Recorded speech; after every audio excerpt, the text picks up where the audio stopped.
Now let us make some use of GP, Geometric Progression.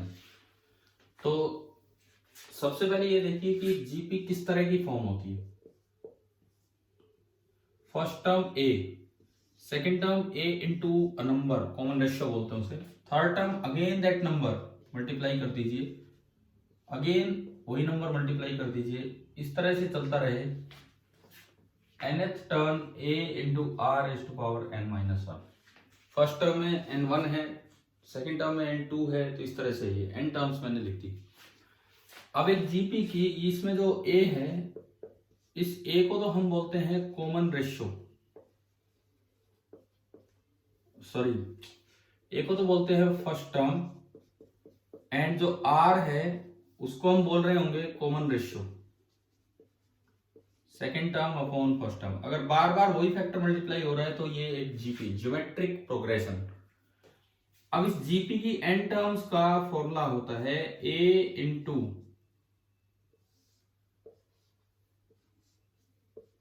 One minus r raised power n upon one minus r, और a into r raised power n minus one upon r minus one. एक बड़ी खासियत इसकी ये है जो हमारे ज्यादा काम आएगा कि if modulus of r is less then one, that is जो r है वो एक से छोटा है और माइनस एक से बड़ा है, तो ऐसे केस में जो इनफाइनाइट टर्म्स ऑफ जीपी होती हैं उसका फॉर्मूला होता है a upon one minus r. Infinite terms of GP जो होंगी उनका फॉर्मूला होगा a upon one minus r. अब हम इनका यूज ग्रेविटेशन फोर्स के क्वेश्चंस में कैसे होगा वो देखने की कोशिश करेंगे. सपोज जैसे क्वेश्चन आ जाए कि ये एक्स एक्सिस है, ये ओरिजिन, यहां एक मास रखा है m, 1 2 ये मीटर में है, देन 4, बार बार मैं 2 से मल्टीप्लाई करता चलूंगा, 8, और इस तरह से कुछ मासेस रखे हैं. यहां भी मास m है, यहां भी मास m ही है, हर जगह मास m है. बस एक बार मैंने कहा कि इतना ही है. Find force on mass at origin due to 1 2 3 4 due to other 4 forces. बाकी जो 4 बचे हैं उनकी वजह से आपको ये बताना है कि भाई इस पे कितना फोर्स होगा.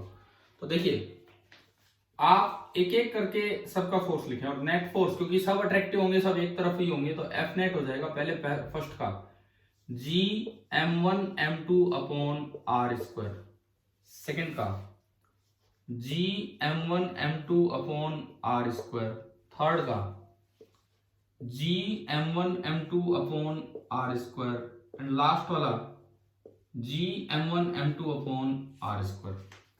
आपने सब में से जीएम स्क्वायर कॉमन लिया. First term 1, second term 1/4, third term 1/16, fourth term 1/64. अब एक तरीका तो ये है इस सम को कैलकुलेट करने का, क्योंकि 4 ही टर्म्स हैं. आपने एलसीएम लिया 64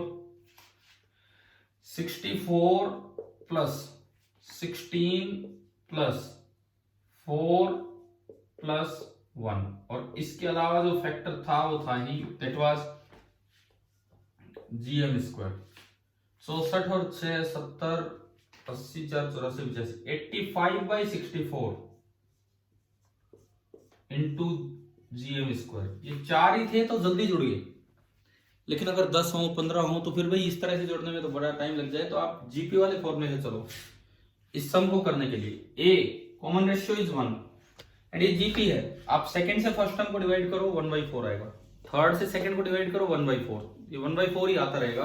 तो जो कॉमन रेशियो है that is 1/4. Number of terms 1 2 3 4 terms हैं.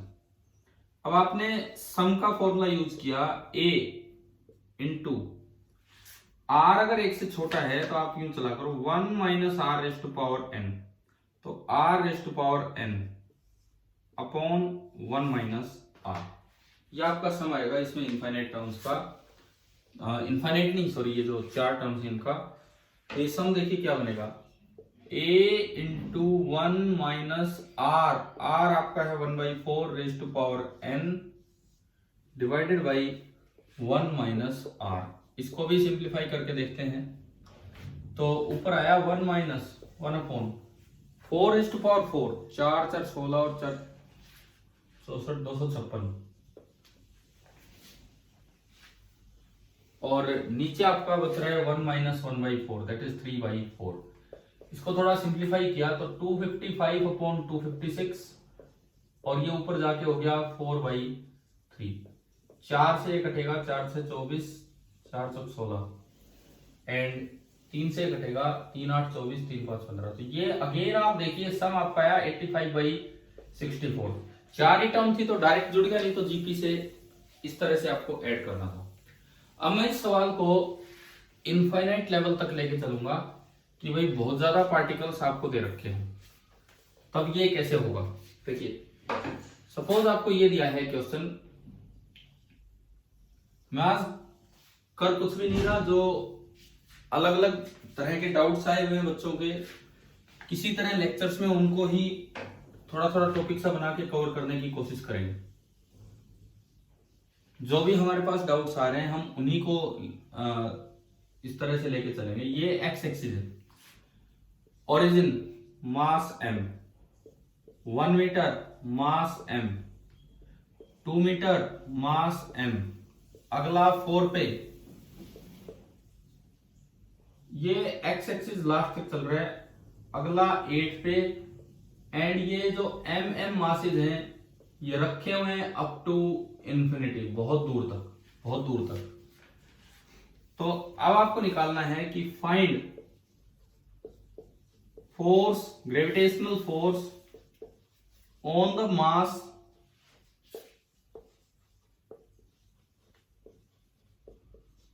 Placed at origin. तो देखिए फिर दोबारा से मैं लिखना स्टार्ट करूं, सारे फोर्स अट्रैक्टिव होंगे इस पे, तो सब एक तरफ लगेंगे, तो जो एफ नेट होगा, पहले का force G m1 m2 upon are square, अगले का G m1 m2 upon are square, अगले का G m1 m2 upon are square, G m1 m2 upon are square. इतना तो पिछली बार भी था, लेकिन ये तो इन्फिनिटी तक जा रहा है इस बार। आपने gm स्क्वायर कॉमन लिया, 1 प्लस 1/4 प्लस 1/16 प्लस 1/64, और यही सीरीज कंटिन्यू रहनी है इन्फिनिटी तक, यही सीरीज कंटिन्यू रहनी है। This is a GP, second term by first term उतना ही है जितना third term by second term है। First term is 1, common ratio is 1/4। अच्छी बात है कि common ratio is less than 1, नहीं तो सम ही इनफाइनाइट हो जाता है। अगर कॉमन रेशियो ग्रेटर देन 1 हो तो जीपी का सम ही बहुत बड़ा हो जाएगा, इनफाइनाइट।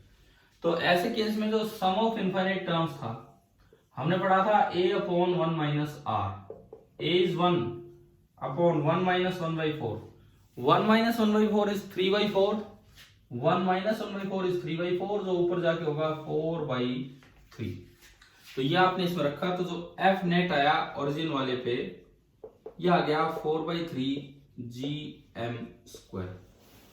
देखो मैं जो भी आपके डाउट्स आ रहे हैं उनको थोड़ा रेंडमली सिलेक्ट कर रहा हूँ, लेकिन इतना भी नहीं, हम टॉपिक वाइज चल रहे हैं। पहले मैं ग्रेविटेशनल फोर्स ही ले रहा हूँ, ना कोई फील्ड का डाउट, ना कोई केपलर लॉ का डाउट। फिर जैसे जैसे टॉपिक आगे बढ़ाते रहेंगे, जिससे रिलेटेड जो डाउट्स होंगे वो यहाँ दिए जाएंगे। Okay, thank you.